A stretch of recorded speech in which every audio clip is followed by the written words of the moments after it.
I bet you never heard of the take function. Well, this little known function can really supercharge your average functions. Let's take a look.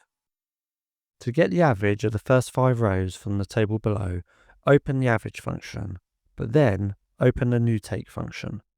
The array is simply the value column from the table below. Type a comma to move on to the rows argument.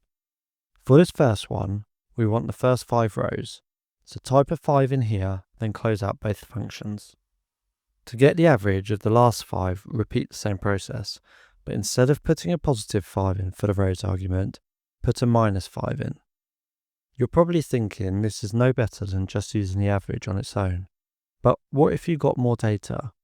Using average alongside take makes your calculations dynamic.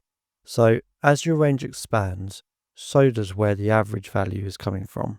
Here's another really powerful use for it. Say you wanted to always show the average of the top 5 values in the table, but didn't want to sort your data. Well, we can just add the sort function in to take care of that. The array remains as the values column. The sort index is 1, as my array only contains the 1 column. Then the sort order is -1 to sort the results in descending order. Close out the sort function, type a comma, and 5 for the top 5 results, and close out the taken average. Let me know in the comments if you think this is useful or not. If you did, please also drop a like and consider subscribing if you haven't done so already.